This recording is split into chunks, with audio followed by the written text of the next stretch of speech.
My name is Kerry Thomas Cody, and you're listening to Fallen Hour Radio. Hey guys, what's up? This is DC O'Rourke, host of Hauntingly Yours, and you are listening to Fallen Hour Radio. Hey everybody, I'm Eric Freeman Sims, host of the Unseen Paranormal Podcast, and you're listening to Fallen Hour Radio. Hi, this is the Ghost Biker, and you're listening to Fallen Hour Radio. All right, you ready? Yeah. Want to do the intro this time? You go for it. I always ask him that, but he never does it. Yeah. All right. My name is Cdale, Enick. This is Markus, and we are joined tonight with special guest Miranda Young from Ghost Biker Explorations. When there is no more room in hell, the dead will walk the earth. If you're not of the Father, the Son, and the Holy Ghost, you're not welcome here. In the middle of the night, ghosts try to talk to me. It's interdimensional, so we are living in a multi-dimensional environment.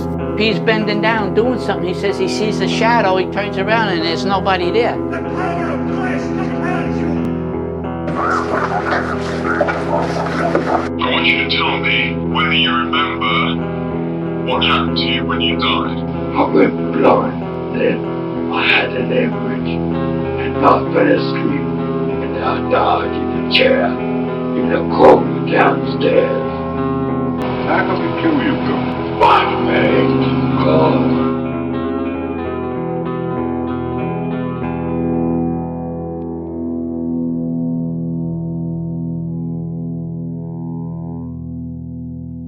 First off, do you want to just tell everybody a little bit about yourself and what you do?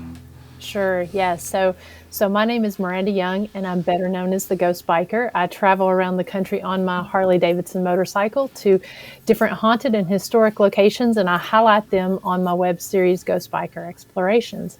We're rolling into our 4th season, which is going to drop here in October, and it's going to release every Tuesday night at 9 p.m. Eastern Time. And if anyone wants to catch up on the past episodes, they can do that on the Facebook and YouTube page. And, we really try to hit the small, lesser-known locations. And the episodes really kind of covers the travel as well as the history of the different locations, and then also the paranormal investigations on top of that. How long have you been going with this? Well, with Ghost Biker, I've been going for 4 years, but as far as paranormal investigating, I've been an investigator for 14. And I started out with a team.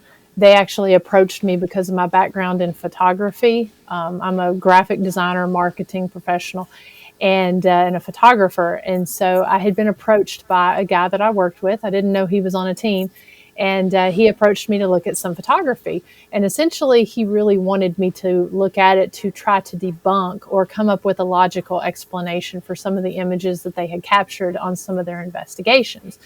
And so I started looking at just a couple different images and really trying to explain those. And a couple turned into 10, 20 different images. And next thing I know, they've invited me to kind of essentially, I guess, pay me back for looking at the images. They invited me to go on an investigation. And This investigation was of a local bar on a marina. And we had a great night. We had a lot of really unexplained activity and got some really good Class A EVPs. And then, because we had such a good investigation, they invited me to join the team. And so I investigated with them until I essentially started Ghost Biker.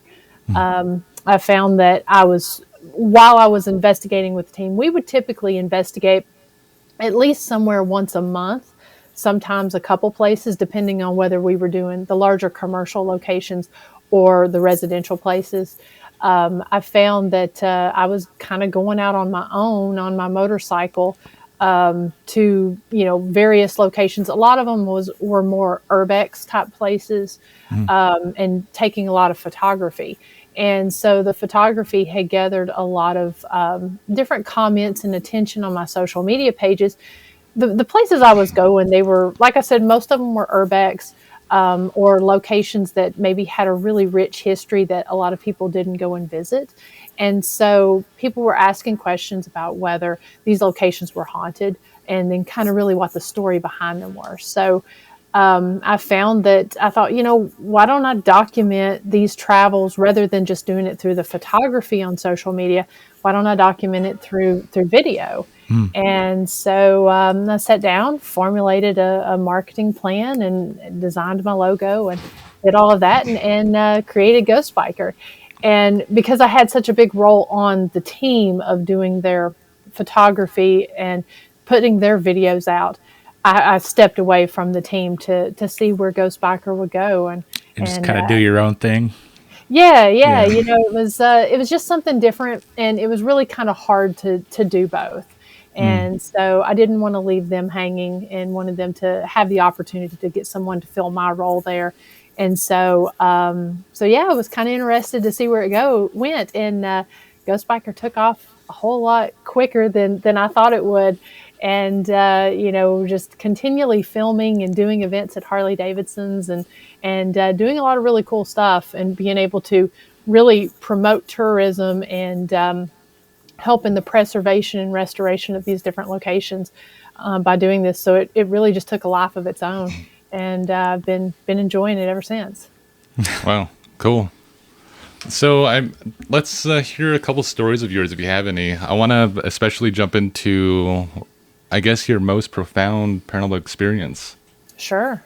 So as I had mentioned earlier, I really like to hit a lot of the local, more lesser known locations.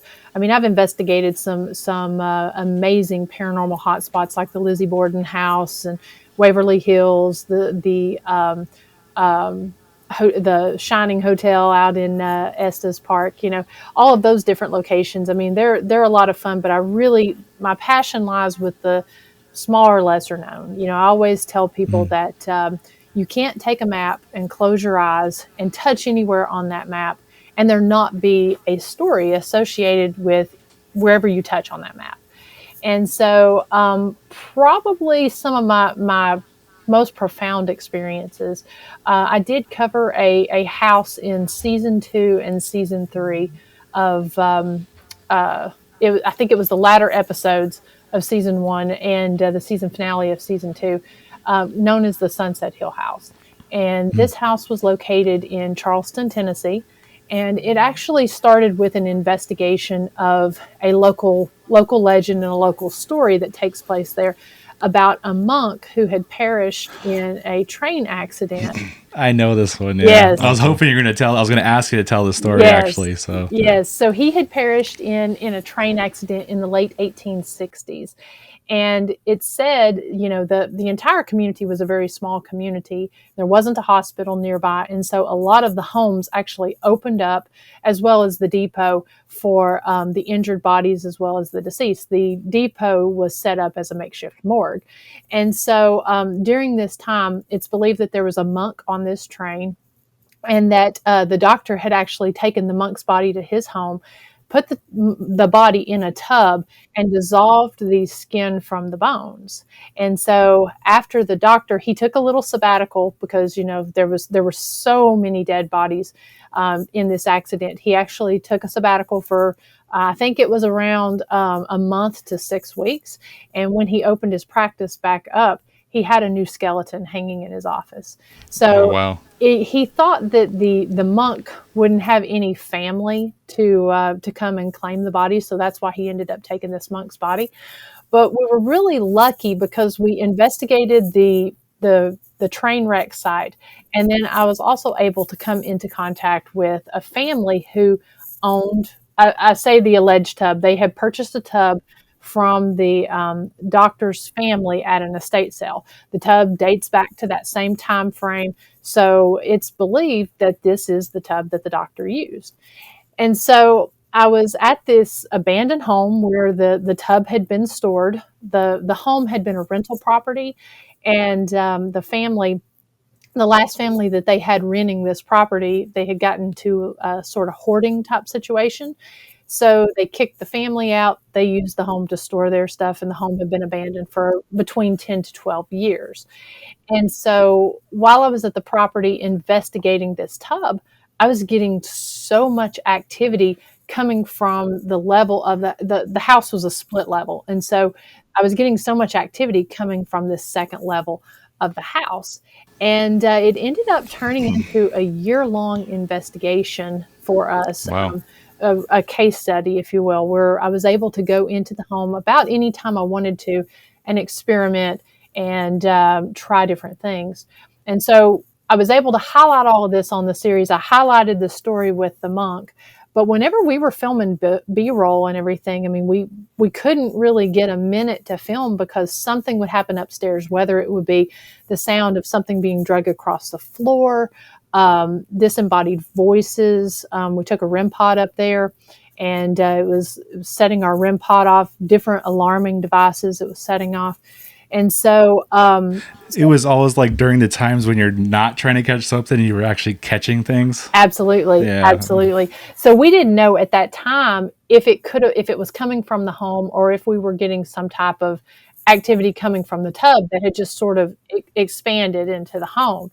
And so after I talked to the homeowner, I found out that they had actually had occurrences. They were the first homeowner there, and they had purchased the home back in the 70s. I believe it was around 77. And they ended up moving out in the late 80s. And they still owned it, but they ended up using it as a rental property. So there had been 2 deaths on the property. One was the homeowner's second husband, and then also a lady who had rented the house. She ended up having a rare lung disease, and so she ended up passing away in the home.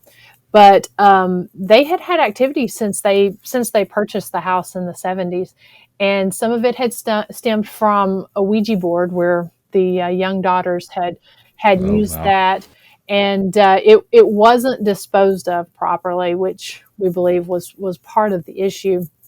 But after how did they dispose of that? Like they burned it. Okay, yeah. I heard you're not supposed to do that. Right. Yeah, they burned it right outside of the house, and so, like I said, they were gracious enough to let me come in, and it had gained so much attention. I think it was I did it in episode. So episode 2 covered the story of the monk. And then 3, 4, and the season finale covered investigations there at the house. And we did a live season finale there. It was very active. I mean, this house is unlike anywhere I've ever been before. You know, most places when you turn cameras on, whenever you go in, a lot of the time things kind of calms down. But this house, I mean, it seemed to really crave attention. And so it was always just myself and my camera guy who was in there. We never really had anyone else, except for my friend Tiffany. I had invited her to come along on one occasion because she does a lot of the more darker cases that I look at times. So she goes along with me on those. And I mean, we were just getting some really crazy activity. And so after the season finale, we moved on to season 2, but we were still going back to this house and behind the scenes doing experiments. And so I'd still been getting continual communication from different people who had watched the show, who was asking me, well, what happened with the house? Did you all cleanse the house? Or, you know, how was the activity resolved?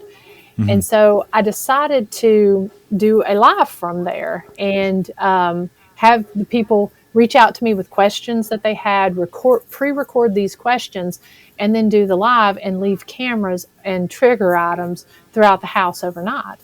And so we got great response to that. And what was supposed to be a 15-minute live ended up turning out to be an hour and a half live of just some of the most intense, crazy activity I've ever experienced. And when we came off the live and I went to plug the cameras in, we had also recorded the homeowner's voice asking some of these questions that the people had responded. And now she's an elderly lady. She hadn't been in the house in years. And again, we believe that one of the spirits, because there were 5 spirits in there, we believe that one of them was potentially the spirit of her deceased husband, or at least something that was possibly mimicking him. Mm-hmm. And as soon as we started playing this homeowner's voice, the floor actually started shaking underneath me. I've never experienced anything like that. So the floor was shaking, all of the different tools, because this house is split level. And so so you could see the upstairs and the downstairs from the living room. And as soon as that started happening and shaking underneath me, all the flashlights, all of the tools that I had set up in all the different levels of the house starts going off. I mean, it was really, again, simultaneously. Yeah, it was like nothing I'd experienced. And when we went outside to leave, I remember looking, because there were no curtains on the windows. It was like there was a party going on in the house because everything was just lighting up. It was something that was just, I mean, it was insane.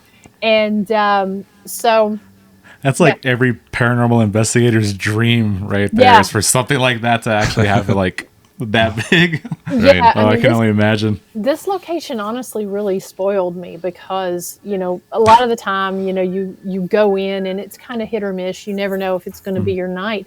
But this location, and we even did this experiment on one occasion, if you went in and you didn't address what was in there, it would get more aggressive just to try to get your attention and get you to address it.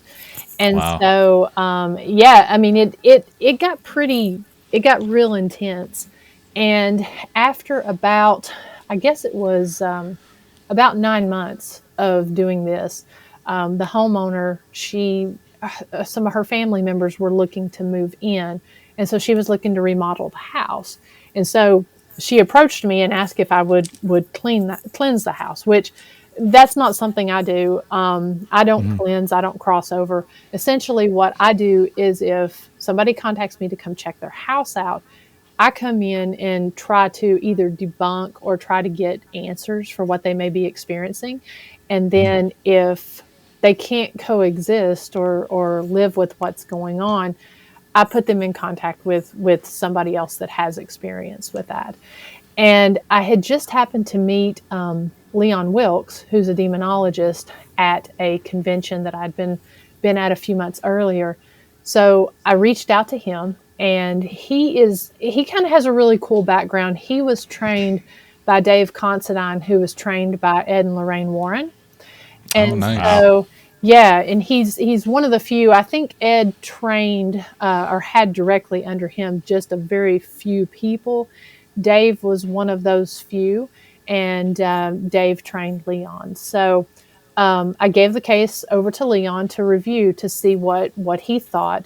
From what we had found, myself and my videographer who was in there, we had found that we were communicating with 5 different spirits.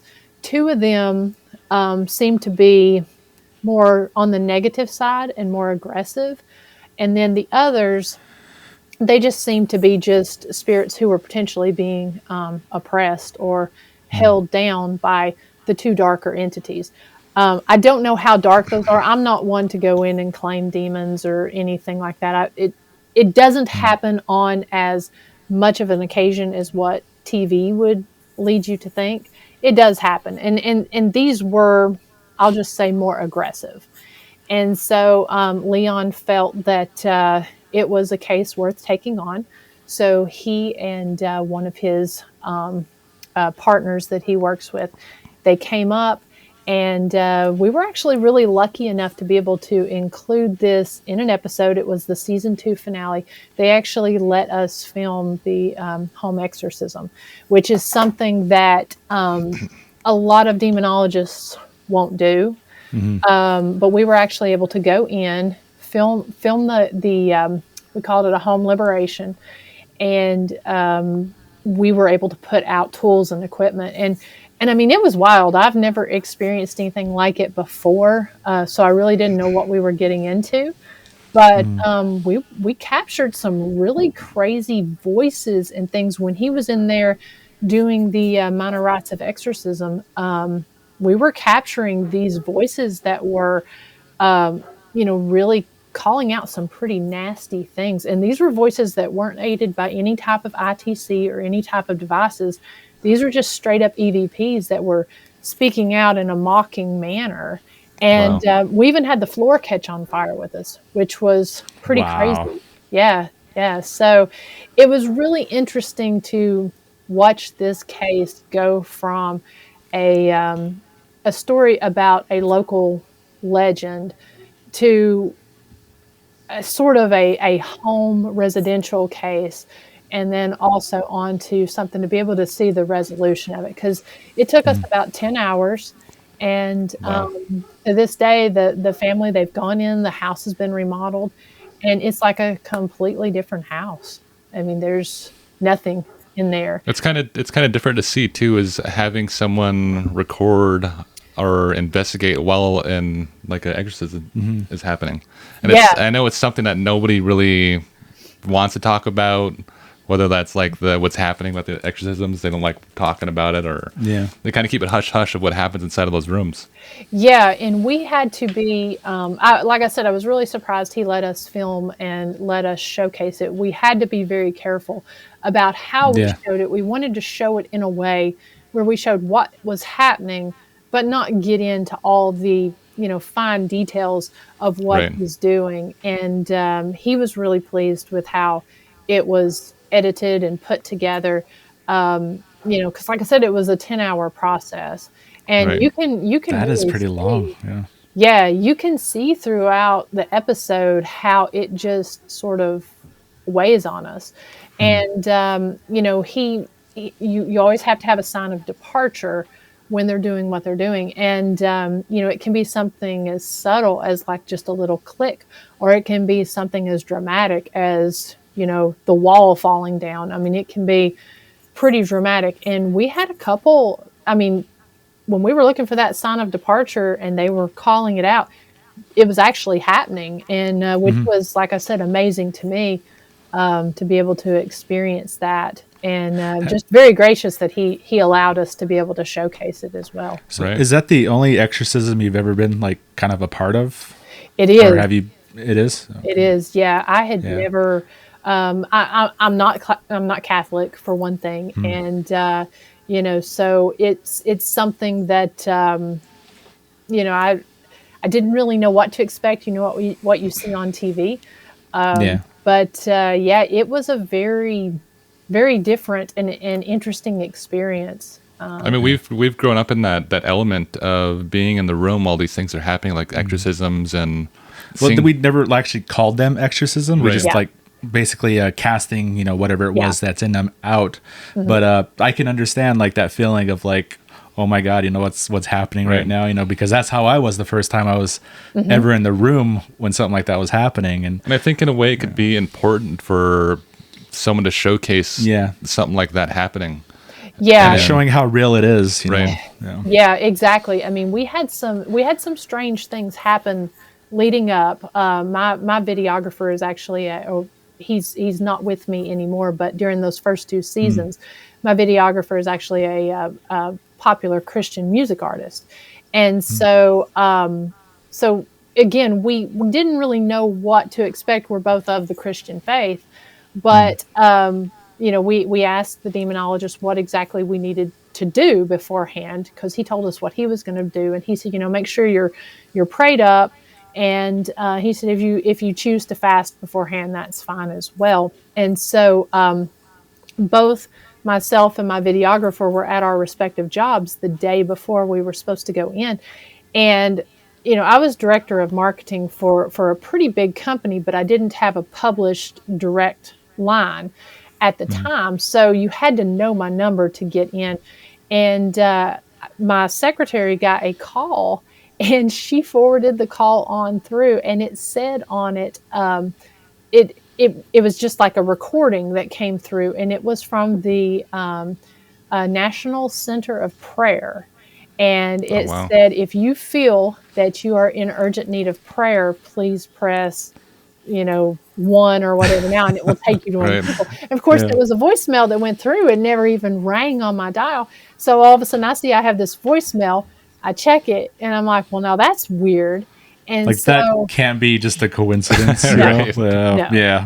There's no such thing as coincidences. Yeah. And it just so happened that my videographer got a call at his job as well. And so Leon didn't know our work numbers or anything like that. And so when I asked the receptionist what, who called, and she said, there was this really deep voiced guy, and he asked to speak to Miranda. And so I forwarded him on through, and there it was as a voicemail. So wow, strange. Kind of bizarre. That is strange. It was God called you. Exactly. Yeah.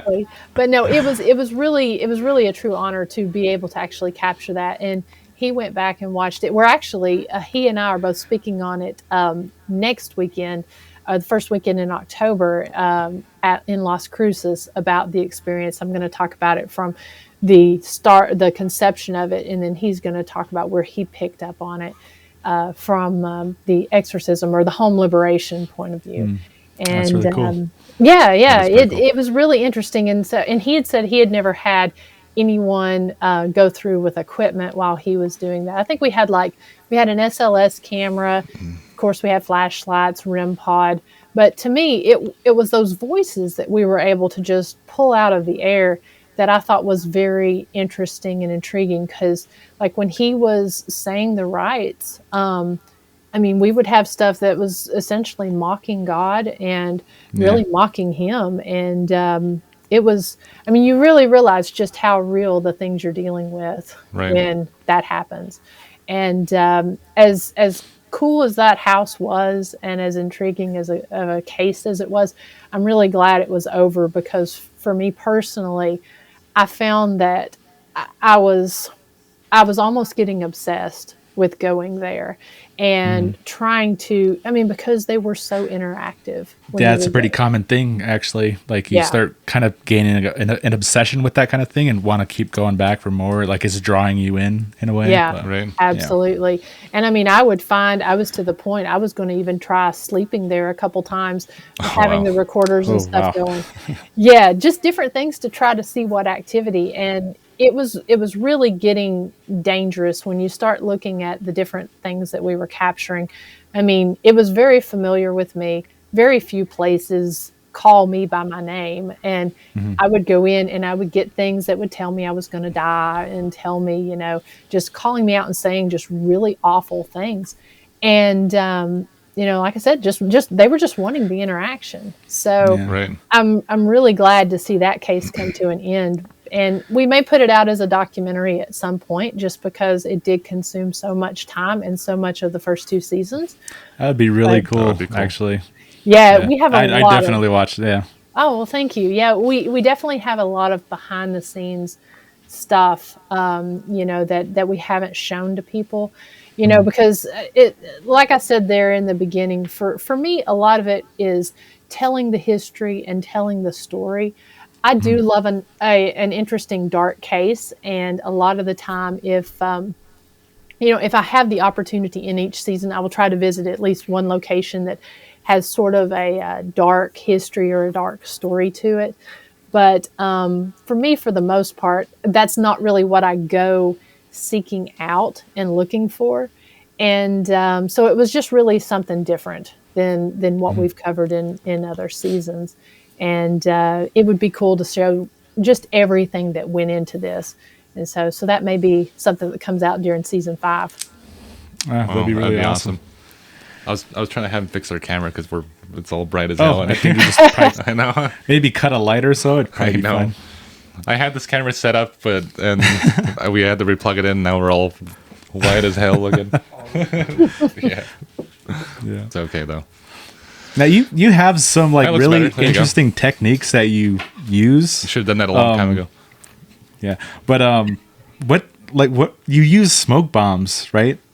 I do. Yeah, I try to look at different options, and of course, being on the motorcycle and such, I do have to plan really accordingly for the trip. But yeah, those particular cases. So that house, it didn't have any power in it. And we were trying to figure out what we could use, because we thought early on that there was potentially a portal down in the basement. And so we thought, well, what can we use to essentially see this? And I had read I can't remember what I had read, or if it was my friend Tiffany that was talking about it, that was saying that there's the theory that smoke can sometimes show a portal. And so we thought, well, why not try it and see? Because really, in paranormal, there's no dumb experiments, Right. Yeah. The dumbest ones are the ones you don't try. And so yeah, we set up smoke bombs in the basement there, which I don't recommend depending on the location, but we did set it up there and set a camera up to see if we could capture anything that would potentially have any type of swirling effect or just anything kind of odd. And it was sort of a pretty cool experiment just to kind of watch and see if that did. We did that on 2 occasions. We did it for the episode, and then we also did it in our live season finale. And it was cool to have other people watching to see if they saw anything as well. That's something I haven't heard before. Is someone using smoke bombs? That's pretty cool. I haven't heard of that until actually you. So I was like, I thought that was really cool. I feel like it's something we would do and then be like, we didn't think this out, Markus. Well, we've heard that has happened, and a lot of places won't let you use candles or anything like that. But we've used candles there in that location. I've used them on a couple different places just to see if we can get something to either blow the candle out or to even get it to move. Like people will talk about feeling a cool breeze. Well, what better way than, trying to test that is if, you can have a candle there. So we were thinking the same thing with the smoke bombs. And it was a fun experiment to try, and it was fun to go back and watch the footage to see. I've had a couple other people mention that, but I've like you, I've not seen anyone else do that. Right, that's funny. So we wanted to ask you, especially since you're a paranormal investigator, what do you believe you're experiencing out there? Like, what do you think if you come across a spirit, like what do you think that is? That's a great question. And honestly, my theories on that change as the more I do this. They kind of evolve. I kind of have 2 theories on it. I do believe that a lot of the time we're encountering energy that is potentially left behind. Or the other thought on that could be that, wherever we go when we die, whether it be heaven or hell or a waiting place, I believe it's possibly closer than what we think it is, that it's potentially, all around us, and that, some people just are able to speak through that to us. I don't always necessarily believe that when we're in the moment that it is the soul of that person necessarily. Right. I tend to believe more that it's energy, because I am of the Christian faith, and I do believe that, when we die, we go on to somewhere else. Right. But again, that somewhere else could be a little bit closer than what we realize. And it's been a discussion of ours for the past, this past season has been all about trying to explain, especially what people are experiencing, whether that's smelling someone's scent in the house or having a certain object in the house move or voice, a certain voice that's attached to that person. And we always try to pull in biblical text and these different texts because, we've grown up Christian as well. And there's really no other way for me anyways to explain certain things. And then when we jump into those, it's kind of interesting too, because we'll jump into those texts and then we'll pull from other cultures and say okay, so there's other explanations and these kind of correlate, or they kind of, defy each other. And then we try to figure that out. And it's a really interesting topic for the past season. Yeah. And and that's what I love to hear, because again, the more I do this, the more my theories, I guess, sort of evolve. I've heard some great ones as far as other dimensions and that sort of thing. And I don't know. I guess that's possible, like a time slip or something. That's not necessarily something I subscribe to, even though, I feel I'm pretty open-minded, but kind of like you said, it to me, I'm with my background, it's strengthened my faith doing this. And I've seen little things. I guess what's always interesting to me is when you know someone's personality or know the person, and then you start seeing things that are attached to that person start moving, and or something start happening that is directly attached to that person. So I don't know. That's hard for me to explain, other than the fact that it just seems like they can communicate in different ways. Some of them some of them have the ability to be able to manifest. Some it is more through a scent or through, being able to speak. I don't know. I guess for me, I would have to say energy, or again that heaven or hell is a little bit closer than we think. Right, because I think we're never going to know unless we die, right. and then for now we're just going to be trying to find like and the then right you can't tell anybody, but right. Well, and that's an interesting fact too, because I've had several other investigators tell me this, that there's been a couple times, because I'll start asking questions like that, like I really want to know if they can see me. If, when I'm doing things, not just necessarily getting an answer, but it's like, can you see me? How many fingers am I holding up? I'll take a whiteboard with me and write on the whiteboard and see if I can get them to say the word, or I'll write knock and see if I can get them to knock. So I'm more interested, I guess, in that interaction in the moment, rather than necessarily trying to capture words of a story to identify maybe who it is. But, I'm finding that, and several other investigators have said this too, I've asked, can you tell me, where you are and what's going on? And I've captured before where they've said, talked about rules, or said, I can't. And I've spoken with 3 other investigators without telling them what I just told you. They've said the same thing, that they've captured something that said there's rules. And so it makes you wonder if they can tell us, right, for whatever reason. That's really strange. Like break the rules and tell you about what's happening, or what the consequences would be for breaking those rules is what. Yeah, that's what I'm interested in. I was fascinated when I got that response, and when other investigators have got that as well. And so it kind of makes you wonder, what are they bound by? What can what can they say, and why can't they say it? So if you think like, if you believe that they're like energy, do you take things for them to actually drain to gain energy to manifest or do things for you? I do sometimes. I mean, as an investigator, a lot of the time, we'll suffer energy drain on, phones and different tools. But I've taken such things as, energy balls, my words are escaping me, the energy pumps. We've taken some EMF pumps to see if, that affects.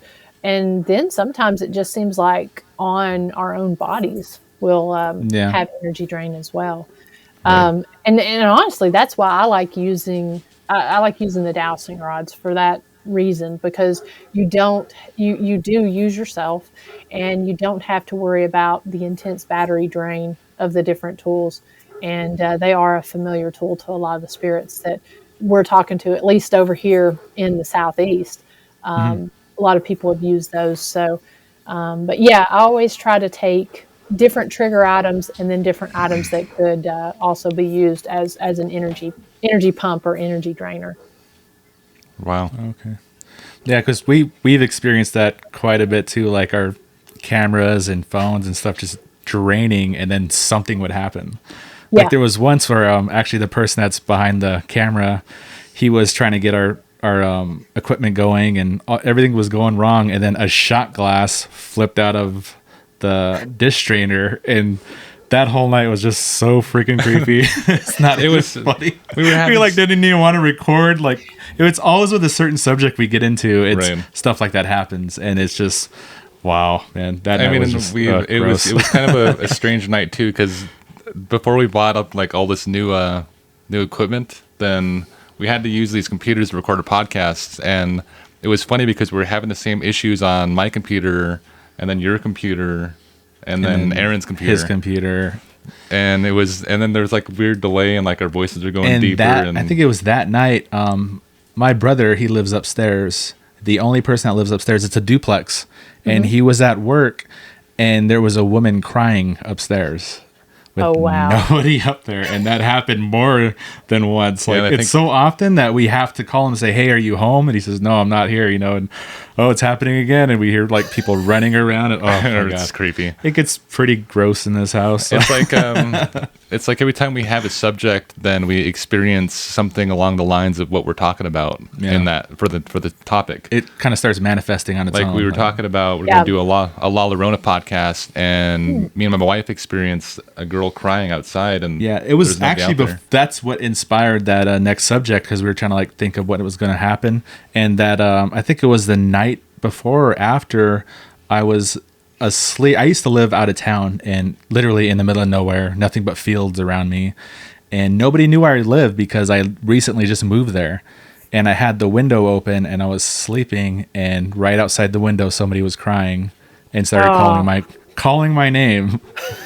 And I literally, it happened like twice. I shook my wife and asked her, hey, you hear the girls crying? I never tell her what's going on because she gets scared so easily. So, hey, maybe one of the girls are crying, and she was kind of, no, I don't hear anything. And I was thinking maybe it was sleep paralysis, but I started hearing it again, and I sat up, and I was wide awake sitting up, and I heard it cry my name again outside. And so creepy. No, I just started shaking her like, wake up, there's something here. But yeah, like after that, like my father told me a similar story, and he told me, not to go outside, when you hear that, because there's a whole story behind it. It's there's an episode in our podcast about it, but yeah, that was one of the creepiest experiences I've ever had. But I got something like that at Old South Pitt Hospital, just crying in the halls, and I had a recorder sitting outside, and it was in the hall. You can hear me talking briefly on the inside before I go to sleep, and it's real muffled because I'm behind a door, and then you hear this sound of, I thought it was residual, but now it didn't say my name, but it was crying, and I got, please let me see him. Just this sobbing, crying. And now if I'd have heard that, I would have been tempted to go out and check. But to me, it made me think of something that was there at the hospital, like someone who had had an accident or something, and somebody was trying to see them. But that was when I was sleeping. Was that audible or was? Oh wait, no, you were asleep. I was asleep. Oh, okay. Yeah. I was gonna say, was that audible or just on the recording? But it was on the recording. Asleep, so yeah. And I like to sleep at some of these locations sometimes. Now I'll do a full scale investigation, but if it's one where I can be there for 12 hours, 10 hours, whatever, I like to investigate as long as I can and then lay down to sleep, because I find that I get a lot of different activity when I go to sleep and have the cameras and audio running, whether it be because you're in that more vulnerable state. Yeah. Or maybe, I don't know, maybe some of them are intimidated or something and they don't want to speak until, you're in that different state. I'm not sure, but the activity is so much more different when I sleep in a location versus whenever I'm doing active investigation. There's a theory. Well, I've actually only heard one person talk about this, and he was a prophet. And I think you'll enjoy this since you have a Christian background. Is Elijah, when he was going on his trip, and this is like before the ravens, I think. God told him to lay down and sleep, and so he can get through. And it's like I guess it's like the best state for you to hear God's voice, I guess, and I guess that probably works with spiritual energy as well. That's really cool. I hadn't thought of it that way, but I really like that, because I like to, if I can, I like to try to parallel that or look at it from, the biblical perspective. And I'm going to be thinking about that from now on whenever I sleep. You got to go back and read where about most Elijah. Of your spiritual battles are actually taking place is when you're sleeping. Yeah. Well, and that's part of too why I kind of wonder if what we're dealing with could be closer, because it was it Elijah that God had him he opened his eyes and he saw all of the angels and demons that were fighting going on around. Yeah, I can't remember if that was Elijah or Elisha, but there was one. Either. Yeah, he had opened his eyes. He was standing there on the mountain and he had opened his eyes and he saw all the battles that were raging around. Yeah, so that's kind of where I take that theory from, is that there's really more going on around us than what we see. I mean, and I really feel like there's a lot more spiritual activity that people encounters. They just don't take the time to really listen. Right. And, you know, I mean, because it happens day or night. And a lot of the time we're just so consumed with everything going on that we don't, you know, really hear what's going on unless we're paying attention. So I think there's more that goes on than what we realize. So it's kind of like just laying down and like shutting your mind off. You can't like talk back or fight back and just experience it, I guess. It's funny. Yeah. That's kind of why I like bringing that into the podcast too, is like, that's why I like doing that, because it explains a lot in certain different experiences. Yeah, it really does. I mean, probably one of the best experiences, some of the best Class A EVPs I had ever captured was the time I slept there in solitary confinement in Brushy Mountain Prison. And I've investigated Brushy Mountain on 6 different occasions, and I've had some really incredible activity there. I saw my first shadow figure there after we had listened to some Indian spiritual music, and there was 9 of us on that particular occasion that saw this shadow figure, which was amazing just for all of us to see it at once. And none of our cameras worked, which I firmly believe that had someone had a live going or had a camera going, we probably wouldn't have experienced this. But on this one particular occasion, I think it was the 3rd time I had investigated there. It was part of a full weekend investigation. The first night I investigated alone. The second night I investigated with multiple teams, and we saw that shadow figure. But I laid down to sleep in the solitary confinement area. And this area was where they kept the worst of the worst. And it was called the hole because it was literally down in a hole. It was dark, whether it was daytime or not. And I slept for 3.5 hours, and I got 3 minutes and 15 seconds of some of the best intelligent and residual EVPs I've ever captured.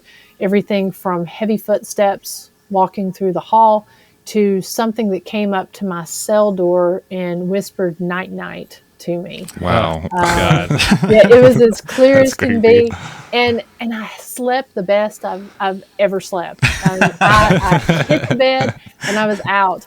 And we caught that. I caught voices. So the walls there are this, you know, really thick stone walls in between. And I captured these muffled voices of men going between the cells. And the only people who were on the property was myself, and then there were 2 other females who were asleep back at base camp, and they're the ones who run the paranormal there.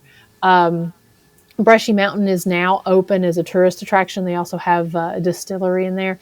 But at this particular time, the distillery was not built, the restaurant was not there, and there was no power in the entire prison.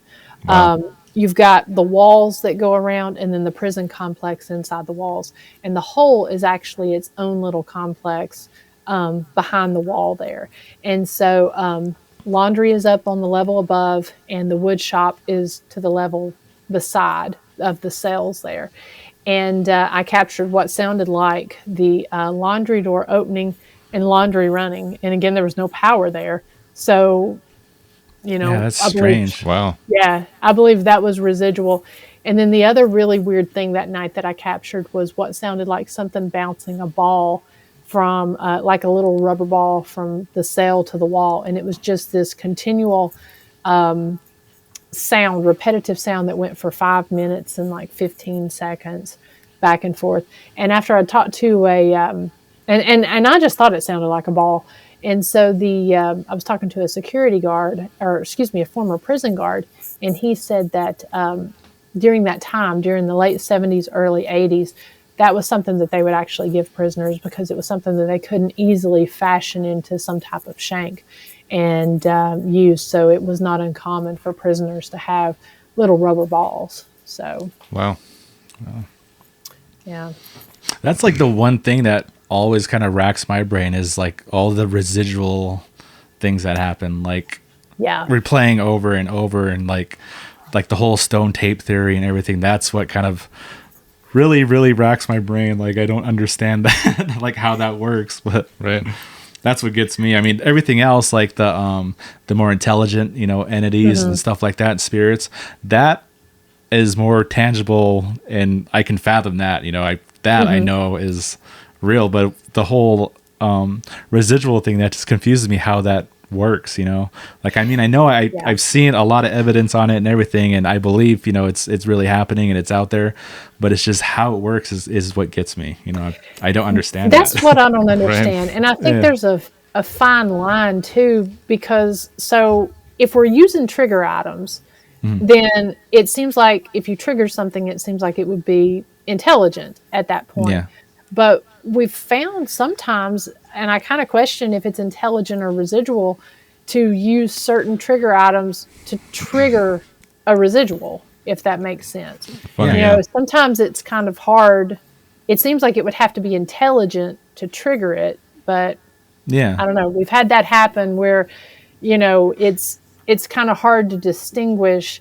We'll use. I love to use trigger items, and we'll use something, but then it seems like it almost triggers a residual type response, which I guess you could debate whether it's intelligent or not at that point, but it seems to be intelligently triggered, I guess. That's kind of funny though. It's like residual. It's like a memory playing, right? Yeah. Where it's just happening. And if you were to pull like a trigger item and from that time period, is that what you're talking about? Yeah. Or either from that time period or from that location. Yeah. Wow, strange. One thing you can go ahead. No, go ahead.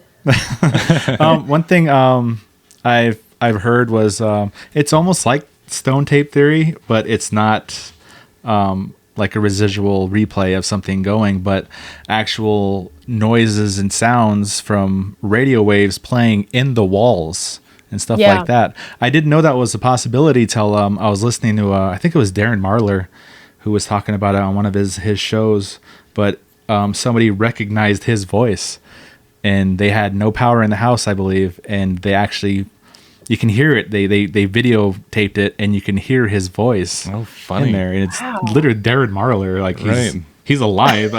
He's actually going to be joining us too on this series. So like I think it was him. I want to say it was Darren Marlar, but that kind of like blew my mind. Like hearing radio waves playing through the walls or something. Right. I don't even think I want to even try to even get into the conversation of how that's possible. I know. I was trying to I'll be stuck figure that out too, but somebody thought they were hearing a ghost or their place was haunted, and it turned out it was these radio waves playing through the walls somehow. Right. And it's just so strange. I that one gets me. Like, it's pretty crazy. So like all these different things that are possible, like explanations and everything. Like I know there's, like I said, there's intelligent, spirits and entities out there, but that also can be an explanation for something, for people thinking it's haunted. It could be something like that. But. Right. But I don't know if that would happen intelligently. Like, no, that's what I mean. Like it's just one explanation. That could be. You're trying to make me work through it now. I'm trying to think. I know, it really makes you stop and think on some of that, because I mean, I feel like most things can be explained. Just like most photos, if you go and you take 800 photos, if you get 2 or 3 that are unexplainable, then you're really lucky at that point. Yeah. And I've gone on investigations where people have hundreds of photos, and it's like, I mean, most of the time those things can be explained or debunked just by looking at it critically. I feel like the same way. And so I'm always open, and my mind is always blown sometimes by when people share certain things like that, like hearing the radio waves. It's hard for me to understand. Yeah. But I guess anything is possible. Like, what's your mindset going into investigation? Do you go in skeptical? Do you go in with like an open mind, or like how do you go about that? I have a pretty open mind.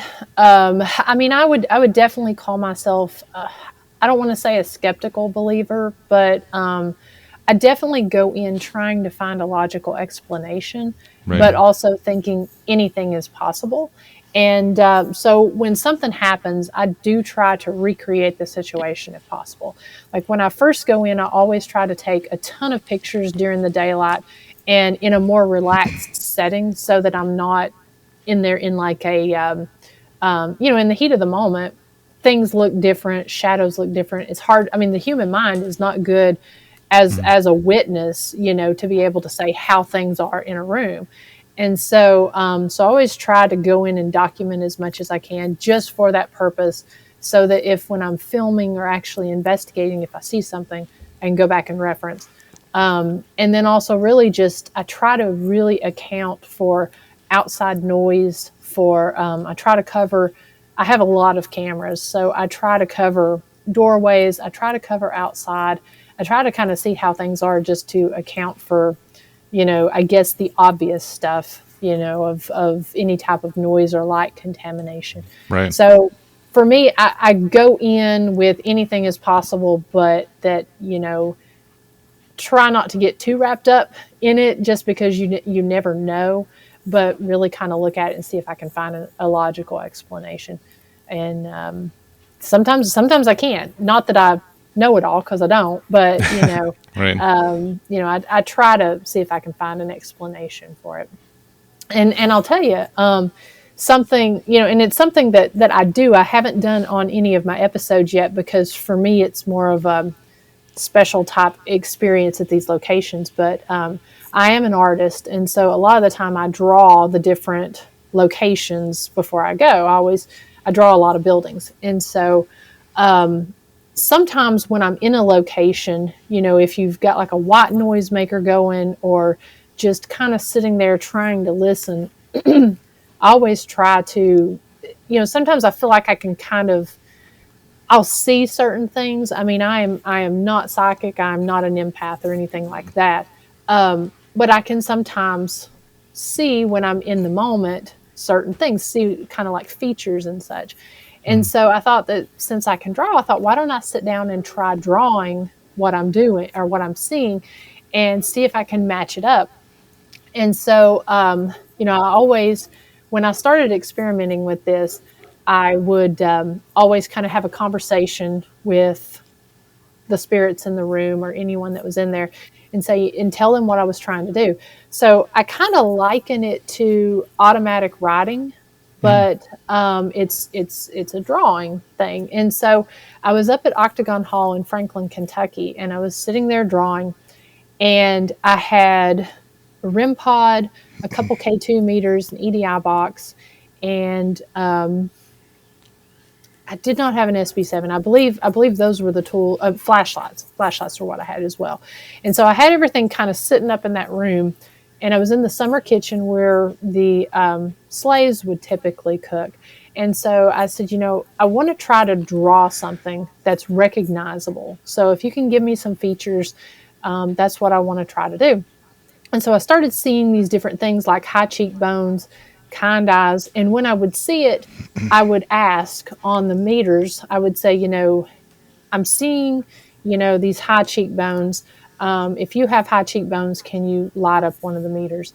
And so I would never see what the full features look like, but I would just kind of sit and just draw. So I never knew if it was a male, female, or who I was drawing as I was sitting there drawing it. So I ended up drawing this man. He had kind of a salt and pepper beard. I couldn't see hair. And so I asked I said, are you wearing a hat? And so all of a sudden the meters started lighting up, because I'd ask if they were bald, just asking different questions about it. So yeah, they were wearing a hat. And I ended up drawing like this kind of floppy fisherman type hat. So this was part of a 2-night investigation, and excuse me. And so this was the first night, about 5 a.m. And after the investigation was over, I went back to the hotel, slept, came back to investigate for the second day. And one of the guys that was there during the investigation said, hey, Miranda, I want you to come check this out. Because this was when I was part of a team before I was doing Ghost Biker. And so I went to the front of the house, and there was the man I drew.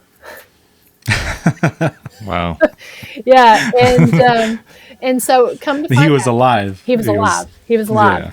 And come to find out, this guy was, he was a member of a team, and he was at that location. usually about every day he was there, and he had a very strong connection with the spirits. And apparently, he had said that there was some doppelganger type activity, but he also said, I mean, he had been working there for quite some time. I'd been investigating there. I've never met him, and we've got a picture of us together. I mean, it's down to the wrinkles on his face. I mean, everything.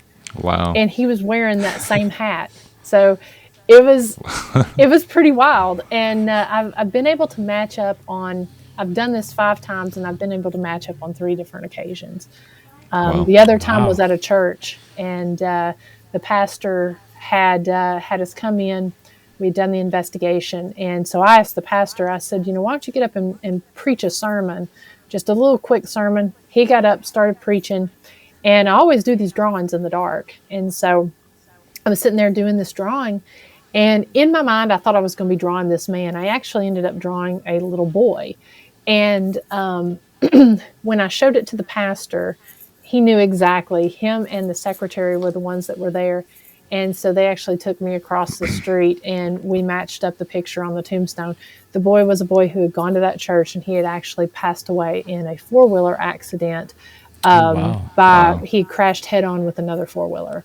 And so, I mean, the glasses, the hair, everything was identical. And honestly, I have no idea how to explain that, because again, I am not by no means psychic or anything like that, but it was really cool. And that's why I've not put it on a video, because to me, I feel like it's something that's been kind of a special communication that I've done.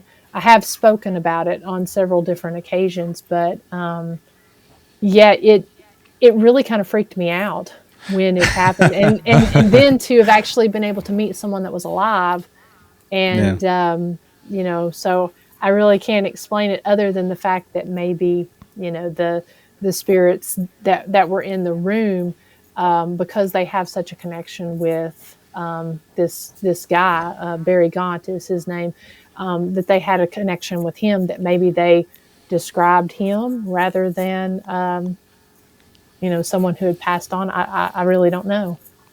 Yeah, the same thing happened with Amy Allen, right? Right. Yeah. Oh, really? I just had.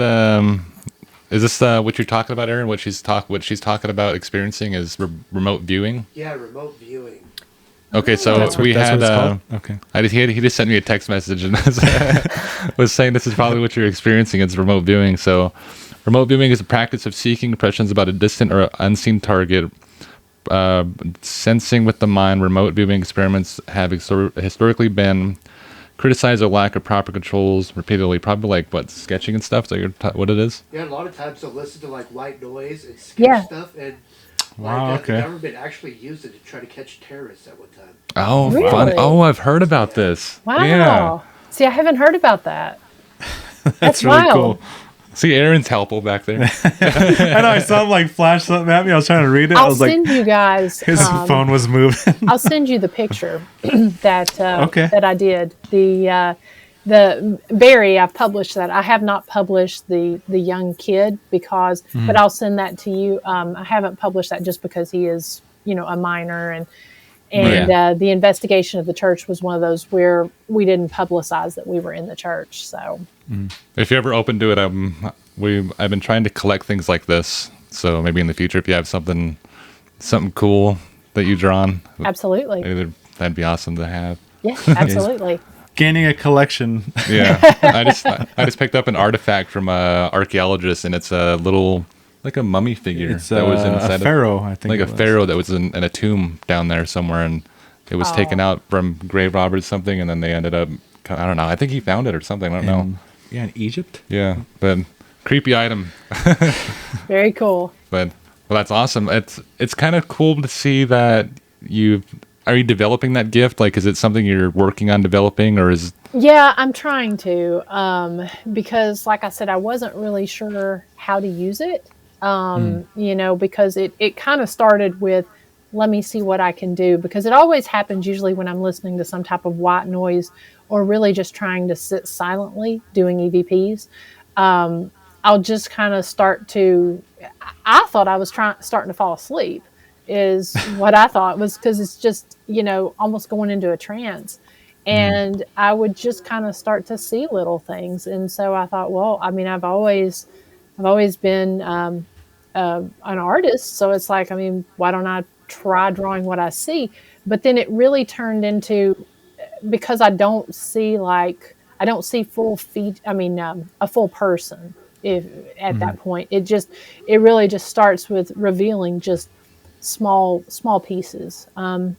Like it may be like thin lips, or again, like kind eyes, or high. It's like a puzzle. Yeah. And so I was trying to do it with the tools, and then other times I'll just sit there and I'll just do it and see what happens. Like when the pastor was preaching, I didn't have any of the tools sitting there. I just it was interesting because when I sat down to draw, something hit my paper. And so the whole sanctuary lights were off. The pastor was standing up at the pulpit preaching. And I turned a flashlight on, and it was like a little staple. It had just fallen out of nowhere onto my sketch pad. And so I set it aside. Then after I drew the kid, it really kind of made sense that it was like, okay, so it makes you think of like the kid sitting in the pew in front of you at church that just kind of turns around and just kind of flicks something at you. Right. So yeah, it's really cool, but it's very cool when you're able to match it up. And I completely went into it thinking I'm not going to be able to match this up, And when it happened, it's almost like a sick excitement in a way. And so, but yeah, I'm really wanting to kind of develop this further and see where I've talked to a few different people that do the automatic writing, but I had never talked to anyone that had done the sketching before. I've seen horror movies on the writing. Where it's like opens up like just demons coming in and stuff. There was one I watched. It's called Paranormal Entity, but I haven't seen it anywhere. Ever since I watched it, I can't find it. I have that movie actually. It's creepy. You gotta if you watch it, or if you find, you gotta watch it. Maybe it'll probably. I don't know. Don't let it discourage you from learning your gift, though. It's Hollywood. That's right. It's tough to distinguish sometimes when you see all the stuff in Hollywood of what it's like versus what it's really like. Right. Yeah. So, what do you think? Does that do it for you?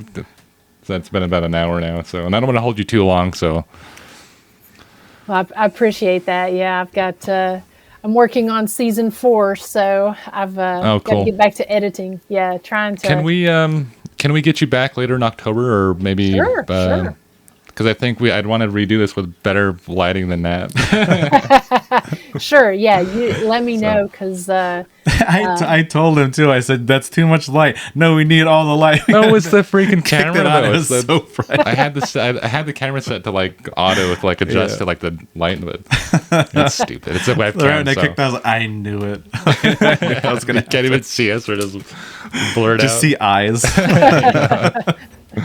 Yeah. No, that's fine. Cool. So everyone who's watching at home, you just got to deal with us being like this. We have another camera running too, so it's okay. Yeah. Okay. So, right. So, do it for you. Any more questions? Anything you gotta?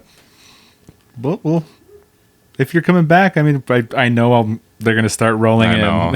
It always happens. So let's go back to tell everyone where they can find you on social media and what you got coming up. Yeah, so the best place to find me is on the Ghost Biker Explorations Facebook page or the Ghost Biker Explorations YouTube channel. You can also find everything from my drawings, Ghost Biker merchandise, different Harley-Davidson events and stuff that we're doing. You can find all of that on www.ghostbikerexplorations.com, and then also on Instagram under Runaway Vixen. You can see some of my photography. I just entered into a business partnership with Dr. Christy Sumner from Soul Sisters Paranormal, and we have opened. Cool. We've opened the historic Scott County Jail. Yeah, and, that's right. So this location, we have a true crime museum in there, as well as a tribute to local law enforcement. Well, actually, not just local, but also all law enforcement. And then it's also open for paranormal investigations. So, and that can be found under the historic Scott County Jail. Facebook page, and www.historicscottcojail.com. Awesome. Well, I guess that does it for us. So my name is Cdale Enick. This is Markus, and our special guest tonight was Miranda Young of Ghost Biker Explorations. Thank you so much for coming on. Yeah, thank you for having me. When there is no more room in hell, the dead will walk the earth. If you're not of the Father, the Son, and the Holy Ghost, you're not welcome here. In the middle of the night, ghosts try to talk to me. It's interdimensional, so we are living in a multi-dimensional environment. He's bending down, doing something. He says he sees a shadow. He turns around and there's nobody there. The power of Christ compels you. I want you to tell me whether you remember what happened to you when you died. I went blind, then I had an hemorrhage, and I fell asleep, and I died in a chair, in the corner downstairs. How come you kill you, girl? By faith, God.